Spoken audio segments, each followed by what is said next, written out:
মাত্র 1 গ্লাস দুধ দিয়ে বাড়িতে থাকা উপকরণে খুব সহজে বানিয়ে ফেলো ভীষণ মজার এই আইসক্রিম।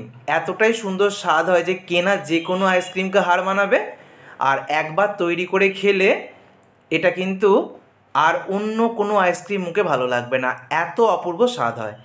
তো রেসিপিটার জন্য এখানে আমি 1 গ্লাস জলের মধ্যে, মানে হালকা গরম জলের মধ্যে 3 চামচ গুঁড়ো দুধ খুব ভালো করে মিশিয়ে নিলাম। তোমরা লিকুইড দুধ দিয়েও করতে পারো, আমি 1 গ্লাস গরম জলের মধ্যে গুঁড়ো দুধকে গুলে নিলাম।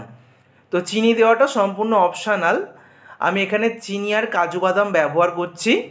তো চিনি যারা পছন্দ করো না তারা বাদ দিয়ে দেবে। আমি 1 হাতা ছোটো হাতা চিনি আর কাজু বাদাম 8-10টা কাজু বাদামকে একসাথে গুঁড়ো করে নিলাম। এটা দিলে আইসক্রিমের স্বাদ অনেকটাই বাড়বে, মানে এই কাজু বাদামটা দিলে। তবে চিনি যারা পছন্দ করো না তারা বাদ দিয়ে দেবে। এবার নিয়েছি আমি মিষ্টি দই, তোমরা টক দইও নিতে পারো। যেহেতু মিষ্টি দই নিয়েছি তাই তোমরা আবারও বলছি চিনিটা বাদ দিতে পারো। 2 হাতা মতো আমি মিষ্টি দই নিয়ে নিলাম। আর এই মিষ্টি দইটা বাড়িতে তৈরি করা, কিভাবে কাঁচের পাত্রে মিষ্টি দই তৈরি করতে হবে আমি আগেই শেয়ার করেছি, চাইলে ভিডিওটা দেখে নিতে পারো, আমি ডিসক্রিপশানে লিঙ্ক দিয়ে দেবো। আর যে 1 গ্লাস গরম যে দুধটা, হালকা গরম যে দুধটা ছিল সেটা ঠান্ডা করে নেওয়ার পর আমি মিশিয়ে নিলাম। 1 গ্লাস এই দুধটা খুব ভালো করে মিশিয়ে নিয়েছি দইয়ের সাথে। তারপরে শেষে আমি যে চিনি আর কাজু বাদামটাকে গুঁড়ো করে নিয়েছিলাম সেটা খুব ভালো করে মিশিয়ে নিচ্ছি। এবারে দেখো আমি নিয়েছি হচ্ছে সন্দেশ। এই সন্দেশ তোমরা বাড়িতেও তৈরি করতে পারো, দোকান থেকেও একটা সন্দেশ কিনে এরকম ভেঙে নিতে পারো, মানে একদম ছোটো ছোটো করে টুকরো করে নিতে পারো। তো সন্দেশটাকে মিশিয়ে নিচ্ছি, খুব সামান্য রেখে দিয়েছি ওপরে ছড়িয়ে দেওয়ার জন্য। তো সন্দেশটাকে মিশিয়ে নিলাম। তোমরা দুধকে ঘন করে ক্ষীর করেও বানিয়ে নিতে পারো।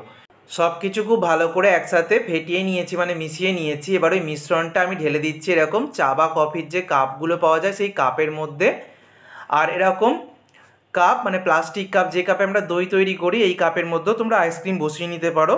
তো এখানে আমার 1 গ্লাস দুধ থেকে মোট 5টা আইসক্রিম তৈরি হচ্ছে।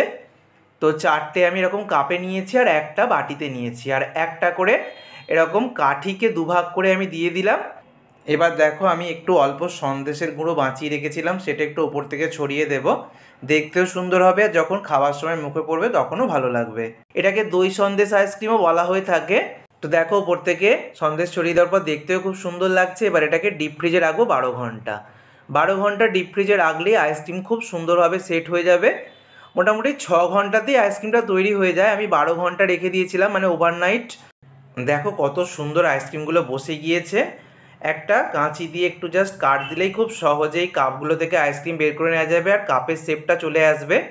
এই আইসক্রিম তোমরা কোনো দোকানে কিনতে পাবে না, বাড়িতেই তৈরি করলে একদম দুর্দান্ত টেস্ট। দোকানে যে কোনো দামি আইসক্রিমকে চ্যালেঞ্জ দেবে এই আইসক্রিম। গরমে ভীষণ তৃপ্তি পাবে, মুখে দারুণ লাগবে, আর বাচ্চা থেকে বলো সবার মন জয় করবে। অবশ্যই বাড়িতে তৈরি করো। এই রেসিপিতে আমি যে চিনির ব্যবহার করেছি আবারও বলছি সেটা চাইলে তোমরা বাদ দিতে পারো, কাজু বাদামটা অপশনাল। বাড়িতে থাকা দুধ, দই আর একটা সন্দেশ বা একটু ক্ষীর থাকলেই এত সুন্দর আইসক্রিম তৈরি করে তোমরা সবাইকে অবাক করে দিতে পারবে। রেসিপিটা অনেক অনেক শেয়ার করো। ধন্যবাদ।